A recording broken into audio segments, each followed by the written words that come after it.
Yeah, no. Don't keep rolling.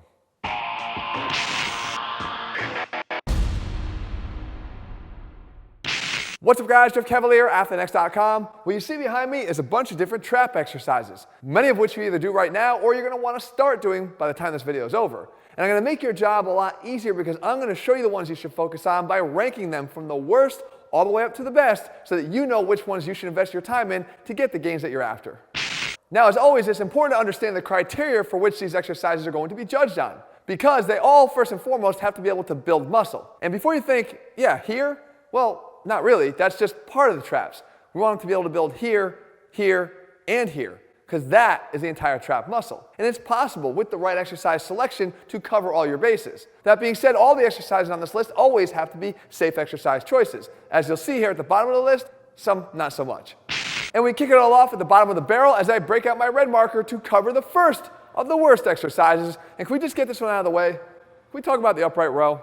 Now look, I understand you might point me towards a video that you got clickbaited into thinking you were going to find the reason why the upright row is actually good, only to have the person essentially backtrack with all the same reasons why I've been saying they're not so good for all these years. Guys, there's a better alternative to the upright row. Sure, they can hit the traps, but at what expense? When you raise your shoulders up and then drive them down with additional weight into internal rotation, you're recreating one of the physical therapist's tools for provoking pain and testing for impingement.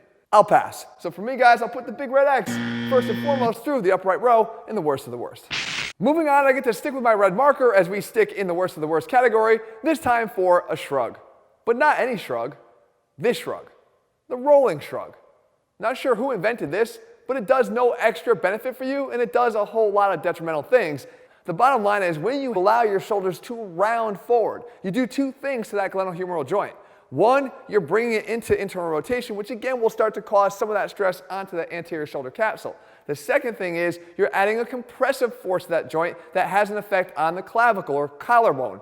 As the collarbone sits down onto something called the thoracic outlet, you can get some of the symptoms of thoracic outlet syndrome, which can lead to numbness or tingling or vascular issues in your arm, and the rolling component isn't helping you at all anyway because the real main function of the upper traps is simply going to be lift up and down. So what I do here with the rolling shrugs, you just roll right on past them to better exercises that lie ahead. I stick with my red marker one more time as we finish up the worst of the worst, this time with the above the knee rack pull. And once again, this exercise is causing a lot of the same issues that I just had with the rolling shrug. When you have that much weight in your hand held out in front of your body, it sends those shoulders into that protracted state and causes that compression, also traction down the arm that can create some of those thoracic outlet issues. That being said, there is some light at the end of the tunnel. There is a version of the rack pull that you could do coming up later on that's going to rank higher because it alleviates a lot of those issues that I have. But for now, let's suffice it to say that it also gets a big red X and belongs in the worst of the worst category. And so with that, I now get to break out my blue marker as we work our way up into the better category. All good trap exercises, but still some limitations that are holding them back from being up at the top with the best. That being said, I want to start with the incline Y raise. And most of the exercises in this category are more corrective in nature. In other words, not the biggest muscle builders, but doing an all-important job of hitting different areas of the traps that you're not used to hitting. And with the incline Y raise, we're getting the lower traps very effectively. A lot of people out there don't even train their lower traps or even know, again, as I mentioned in the beginning, that they even exist. But you can train them really well with this exercise in very, very light weights. The key to lower trap development is that whenever you perform any overhead weighted exercise, even like an overhead shoulder press, you're going to provide more stability for the scapula, giving you safer biomechanics on the exercise. The bottom line is bigger weights don't always equal bigger traps, especially when those overlooked areas just aren't getting hit often enough, and that's why the incline Y raise gets the first blue circle in the better category. Next up is an exercise that you would think would be at the top of every one of my lists. Hell, I would even try to find a way to do it as a leg exercise. We're talking about face pulls, but not so fast, because the face pull does a really good job of hitting some of the traps, but not everywhere. You see, there's no elevation going on here, so the upper traps are not really in focus. And the lower traps here are not really doing much of anything either. But we do know that this is a good middle trap exercise, as well as obviously hitting the rhomboids and the rear delts, and it's just a great exercise for building up the overall health of your shoulder. It belongs in the better category, but we'll make it better. Just stick around. Next up is another one of those small exercises that pays big dividends if you start to incorporate it into your programming. And again, this is another one of those corrective exercises that actually plays an important part in all of my ATHLEAN-X programs. It's called an Urlacher.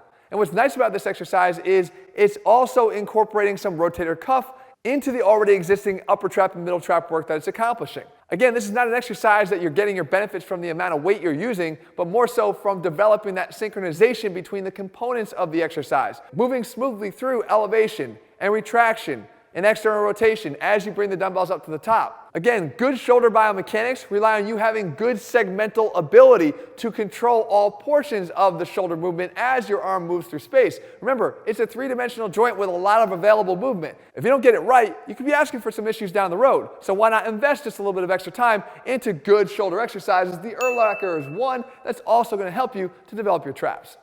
This next exercise in the better category is an interesting one because it introduces a different function of the traps that you might not be leaning into right now. And we call it the trap pull down.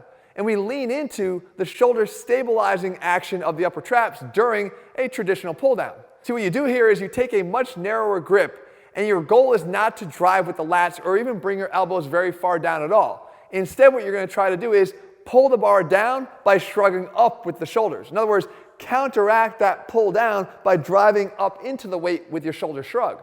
Trust me, you'll feel that right away. And what's happening here again is you're tapping into that stabilization capability of the traps during a weighted pull down. And what's nice is you can use a pretty good amount of weight here to create this big contraction that you're feeling. Don't be misled by the behind the neck positioning of the bar. Your elbows are squarely in the scapular plane out in front of your body, avoiding any of the issues that would come from behind the neck pressing or pull downs. The bottom line is we know that isometric contractions can contribute to overall muscle development, especially if they occur in the stretch position. We'll get to that later, but for now, the trap pull downs wrap up our better category with another blue circle. And now we continue up the ranks. This time I break out my yellow marker as we move into the better still category. And the first exercise up for me here is the farmer's carry. And talk about isometric based exercises, this is one. And it's just a little bit more superior to the last one because there's some additional benefits here. Number one, the isometric contraction is occurring more in that lengthened or stretched position of the traps, which has been shown to be a good stimulus for hypertrophy. But we also have those additional benefits, making this a more multidimensional exercise option. You have the ability to train your forearms and grip strength here, or to perform this as a conditioning exercise, or really even just to work on your mental toughness, because this could be a ball buster if you have to do it for any length of time. But because this exercise has an incredibly high capacity to be loaded, and more importantly, progressively loaded, you'll find that this exercise will be able to pay big dividends, not just now, but in the future for you as a means of building bigger traps, and therefore it belongs as the first in our better still category. Remember I told you I'd fix those rack pulls? Well, it's time to fix the rack pulls. And all we have to do is take them from above the knee to below the knee, because that fixes everything. Why? Because we're changing the mechanics of the upper body when you perform the exercise. You see, when you perform an above the knee rack pull like we talked about, you're getting all that protraction stress on the shoulders that leads to all the issues I already said. But when you perform them from below the knee, you're transitioning this more closely to a deadlift. And by performing them from that lower elevation, you're forcing your torso to tilt more forward and allowing your scapula to have to be retracted and set before you perform the exercise. The setting of the scapula prevents that excessive thoracic rounding that leads to all those issues we already discussed. Not to mention, this is a great accessory exercise for those that are trying to build up to the full deadlift from the floor. The point is that even though certain exercises look very similar, the details always matter, and that's what I stress to you on this channel, and because of those details, the changes were made to pull this exercise all the way up into now the better still category. Third up in our better still category now is something called the plate trap raise. And this is another one of those exercises that could be considered a little bit more corrective, but you can perform it with slightly more weight. But the goal here, once again, is to get your focus all the time off of the upper traps, and this time shift it all the way down to the bottom, once again to those lower traps. And this exercise does a great job if you perform it correctly. You want to take that grip on the sides of the plate rather than a palms down positioning, because as the plate gets up overhead, you don't want to be in internal rotation, but be more in a neutral position. Also here, yes, the shoulders will be working, the front delt specifically, during the first half of the exercise. But the real action actually happens from the shoulders up as we go into that elevation overhead.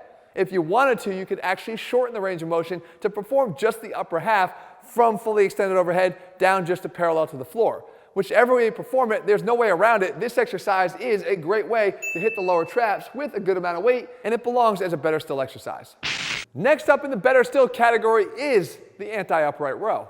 And that for me is the dumbbell high pull.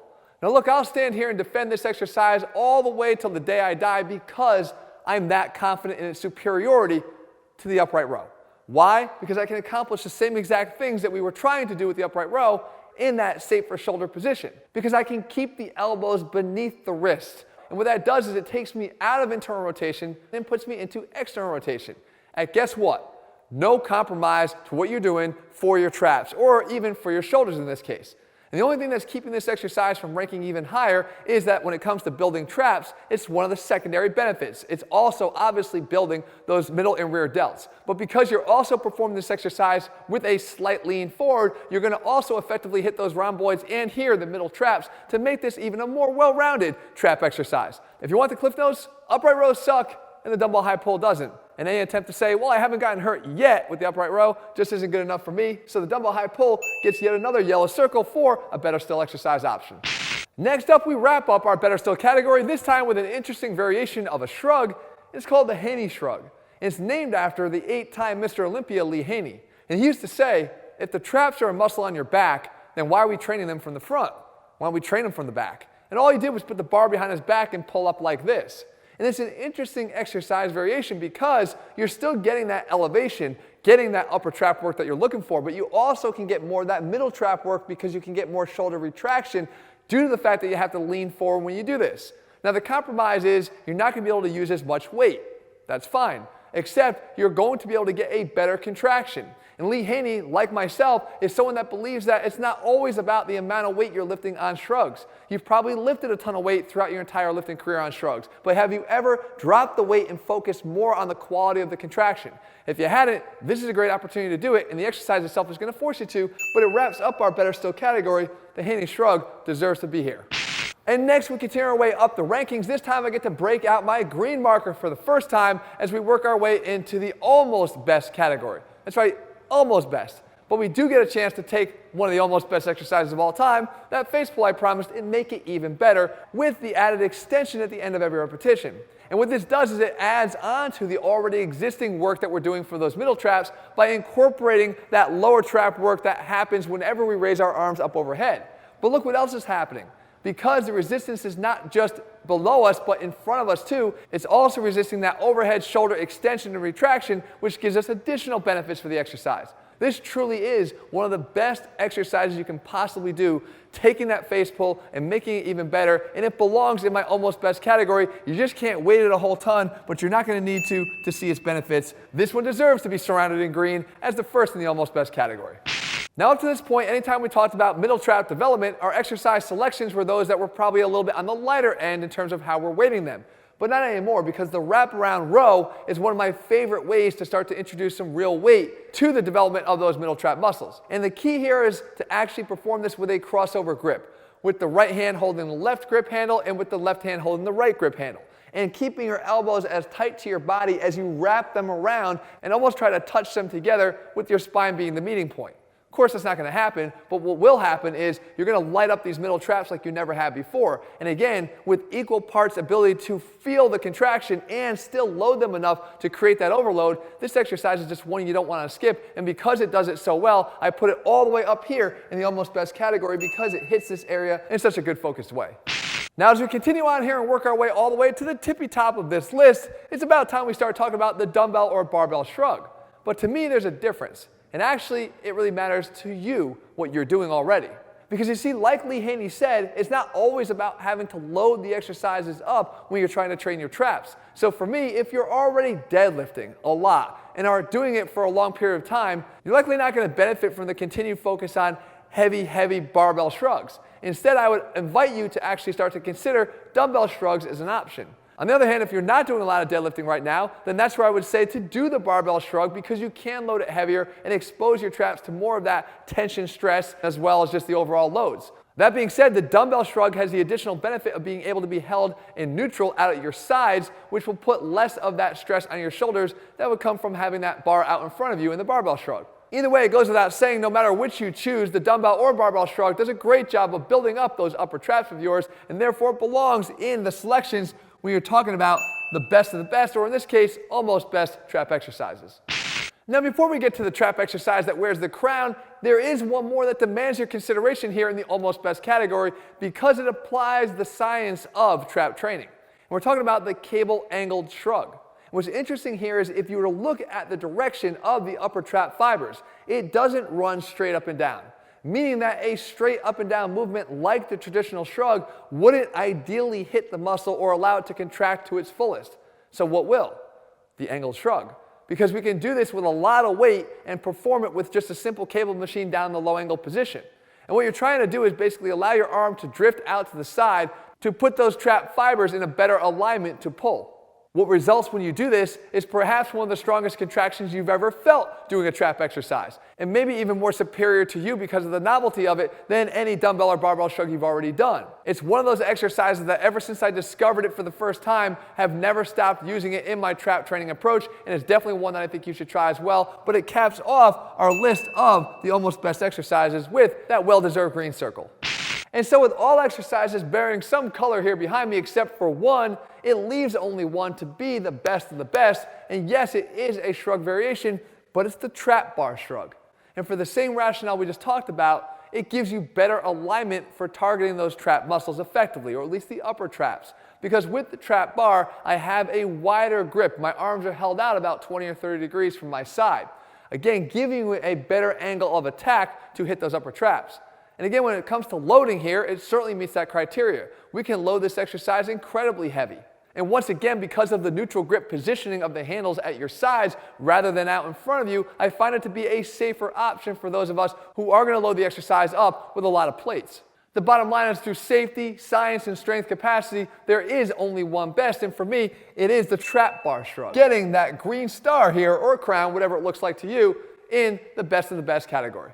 If you're looking for others in this series, check out the chest exercises ranked video here and also the shoulder exercises ranked video there. Guys, if you haven't done so, please subscribe and turn on notifications so you never miss a video from me when we put one out. Full programs available over at ATHLEAN-X.com. See ya.